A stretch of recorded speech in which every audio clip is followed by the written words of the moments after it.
previous customer.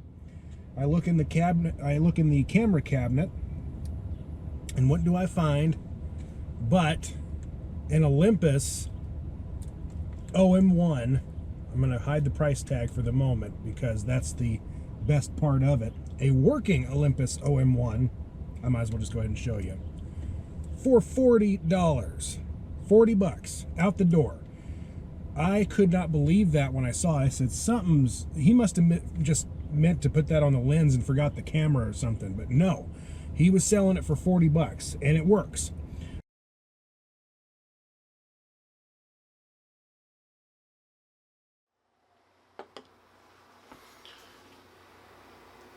All right, let's have a closer look here at the OM-1, and I've got a couple of other cameras here to compare it to. The remarkable thing about the OM-1 in particular is its compact size, and so for comparison's sake, here it is next to the Pentax Spotmatic, which is roughly the same size as the K1000 and most other SLRs of the time. And then you can see it here compared to the similarly compact Pentax ME. It's actually it may be just a slight bit bigger than the ME, but they're pretty comparable. I mean, right on top there, the ME is maybe just a tiny bit smaller, but not a whole lot. Now, certain models in the OM series are aperture priority enabled. I could not remember offhand if this one was. A couple of things indicated that maybe it would be, but it's not. I did have to look that up. That's the only thing I really looked up just to verify whether or not this camera is aperture priority enabled or not. It is not. It is fully manual. But one thing that made me think that is that it has this ASA dial here. Normally that's where you'd have your shutter speeds, but not on this camera. In fact, let's have a look at the Spotmatic here for comparison. The Spotmatic is a pretty dead-on example of what... Ooh, you can't even see that. There we go. Okay.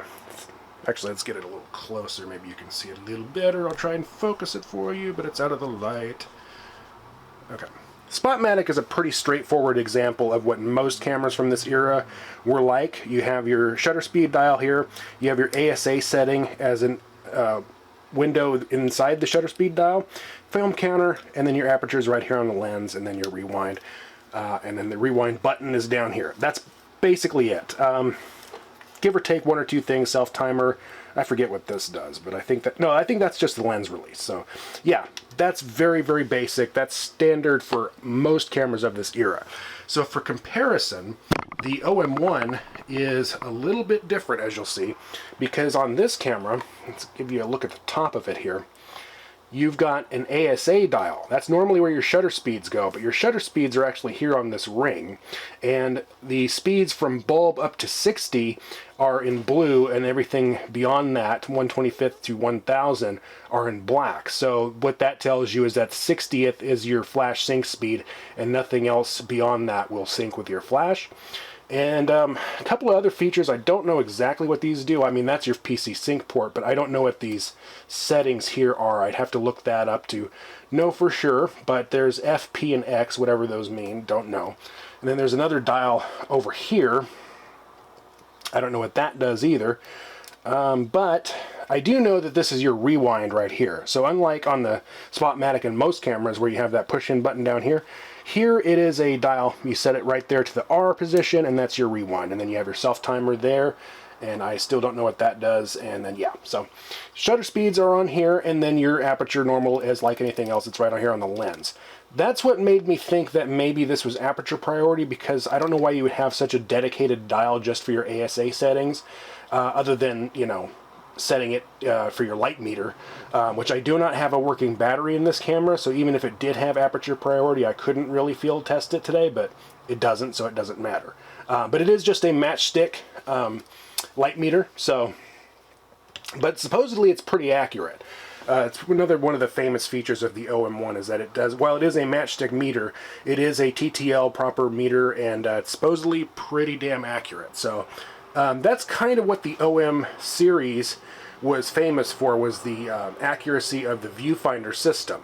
Now, the reason why I got this, and I mentioned this in Shutter Priority episode 4, the reason why I got this so cheap is because the mirror mechanism and the pentaprism in here is damaged. So it's actually some of the backing of the mirror itself is flaking off, and then there appears to be a little bit of fungus in the eyepiece. So it's not a it's not a totally clear, but it's not that bad either. I will at some point during my field test attempt to give you a look through the viewfinder, and you'll see that there is some crap in there, but it's not like it impedes your ability to focus. Tim at Ulmer's was telling me about it, and he made it sound like it was going to be really hard to actually focus with. It's not that bad, actually. I haven't shot with it yet, but I have played with it a little bit. Now, as for the lens, now it was, I mean, no matter how you slice it, getting an OM-1 working with a lens for $40 is a hell of a deal. But it's not like it's a particularly great lens. It is a Vivitar Series 1 35 to 85 2.8, f2.8. And so, you know, I've had a look through it. It's going to give me pretty flat images, not particularly sharp. I mean, not to make it sound like Vivitars are shitty lenses or anything, they're just not, you know, you're not going to get the same kind of quality that you'd get from like a Zeiss or even a first-party OM lens, you know. It's just going to be very, very basic type stuff. But it is a pull zoom, so you can actually zoom just by pulling this ring here. Probably work better if I showed it this way. And that puts you at 35 wide, and then you just pull it down, and that gets you all the way to 85. And then your focus dial is right in here. Your zone focusing system is right in there. So it gives you your distance, and then you zone focus all the way to infinity. And then that's 35 to 85. Pretty basic, standard zoom lens fare. And that's that. So let's actually take it out and do a field test. What I'm going to do for my field test, I'm not shooting Aristapan EDU or Arista EDU 100. I'm going to be shooting my Kentmere 400 that I have in bulk. I'm just going to roll off about 3 feet of that. That should give me about 18 to 20 frames. That's plenty for a field test. I'll do a few shots out in the yard, and then I'll probably take a ride a little bit later. I do have to go to Ulmer's to pick up my film. I've been mentioning Shutter Priority episode 4, but I actually haven't finished that episode yet. I barely got this camera yesterday, so I actually have to go to Ulmer's to pick up those photos before I can finish that episode. So we're actually kind of doing 2 episodes at the same time. Actually, this isn't a proper episode, but anyway, shut up. I'm fucking rambling. Let's just carry on. I'm all loaded up now. I'm on frame number 2. I had to waste one just to make sure everything was properly working. Let's get the cap off of there. It's one of these screw-on caps. Wasn't the easiest to load, but that could have also just been because I think I put my leader in a little too far, and so it didn't quite want to catch. But let's check it out. Oh, let's go for Sunny 16. And you know, I think, nah, I'd better keep it at box speed, so I'm going to put that on 500. Let's take a look here.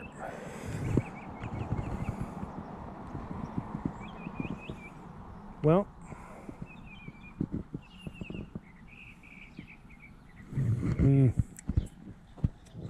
controls are a little stiff on this lens.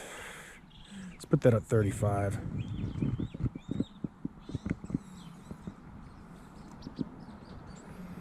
Let's focus on this dead vine right here. There we go. First shot taken.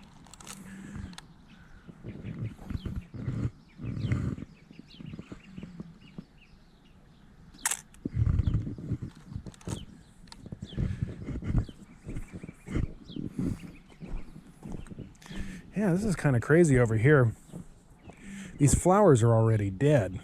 These just barely popped up. There were no leaves on this tree maybe 2 weeks ago.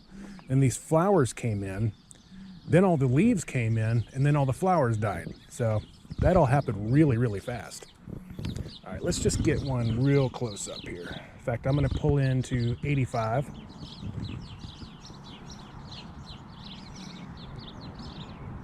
Okay, I'm definitely seeing something interesting with the viewfinder here, in that it's got that kind of split prism. Oh, there we go.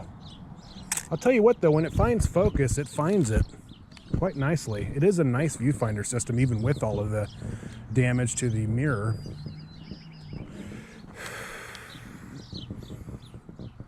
One more shot of this branch. Again, I'm not going for high art here. I'm just trying to find details, things to focus on.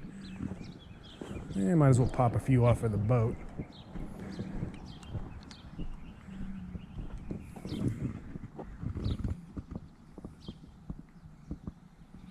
Focus right on the front of the boat. Nice.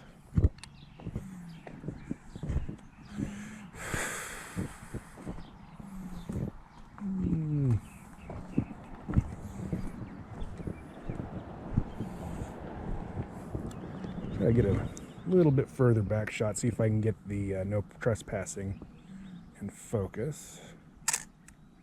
That'll have some lens flare. I got some lens flare in my viewfinder. Actually, I kind of want some flare. Let's see if I can get a little more on that. Right about there. We'll see how that turns out. May not even show up, but it looks like it will.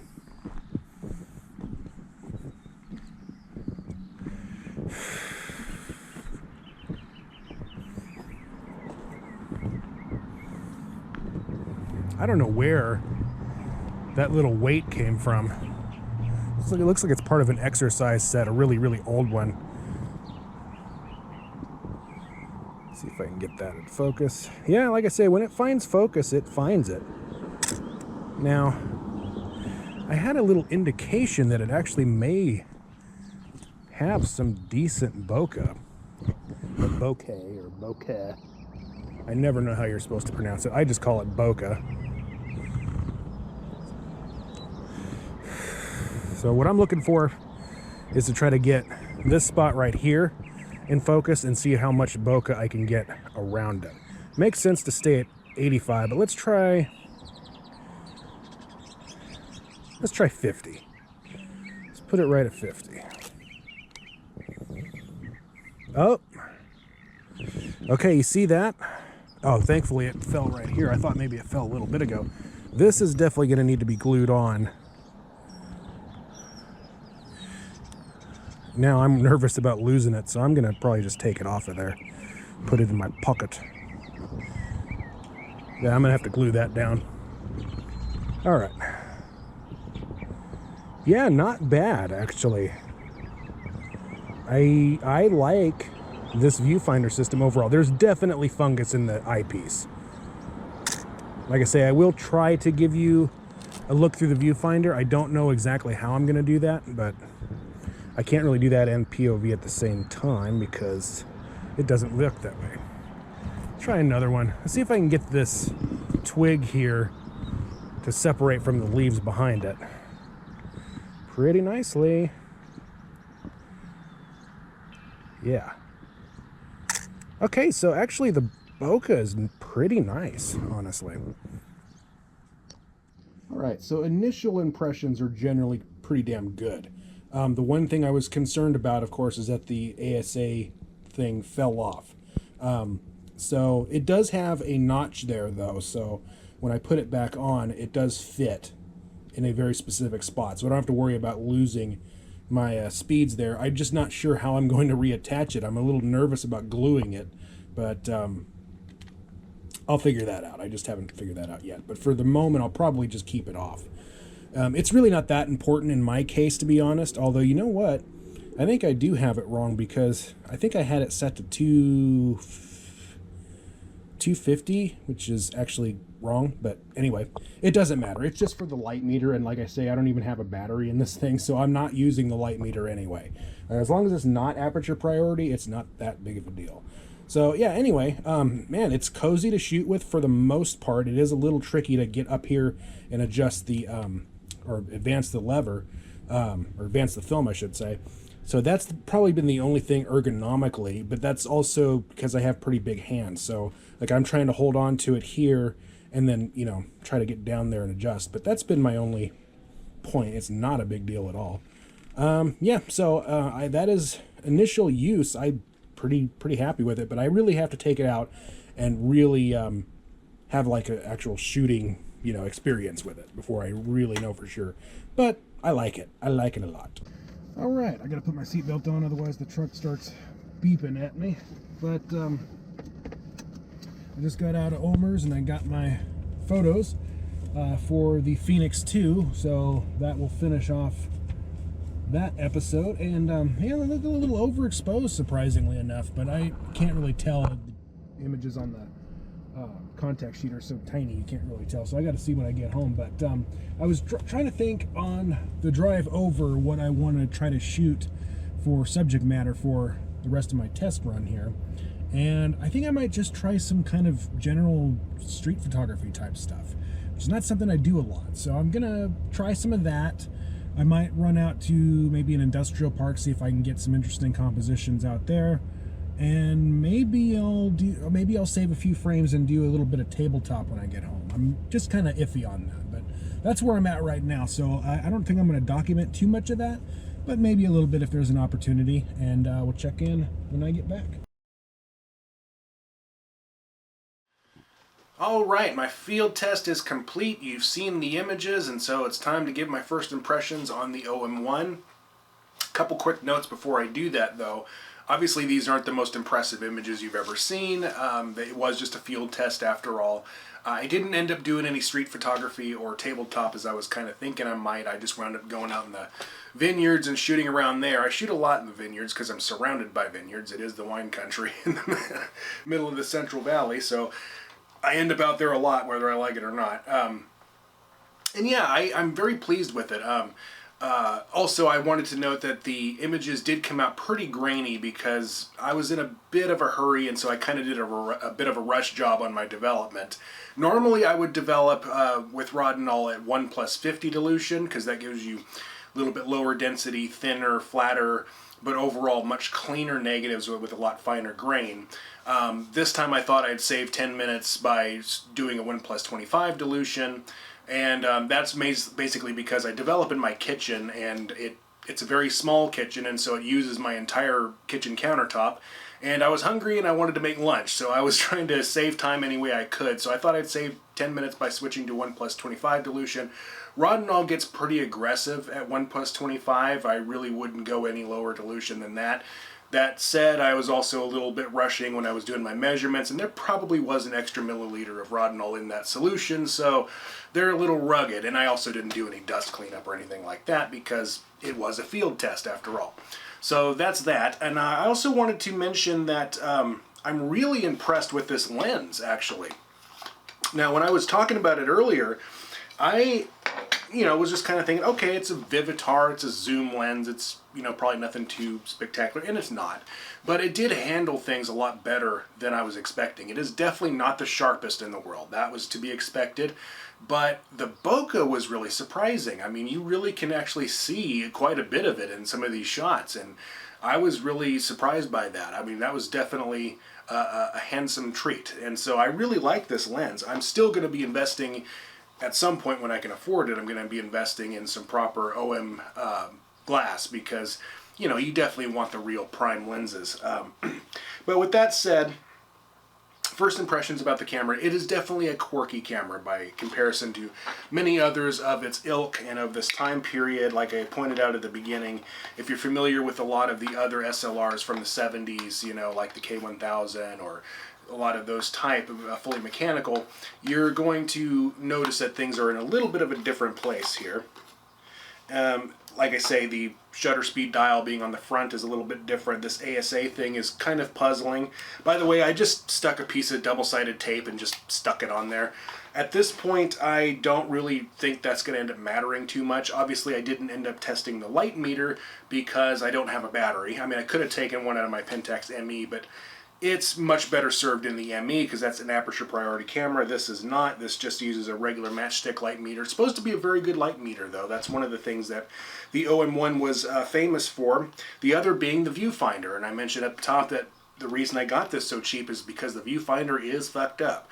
But it's not so fucked up that I couldn't use it. And I did try to get a little bit of footage for you that you can see. There's at the bottom, there's a lot of junk in the frame, and then up at the top there's a few splotches that are clearly fungus. But it didn't affect my focusing or my composition, so it's something that I can quite happily and easily live with, at least for a while. And this is definitely a fixer-upper.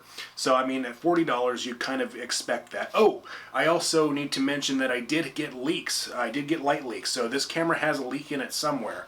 It popped up in a few spots.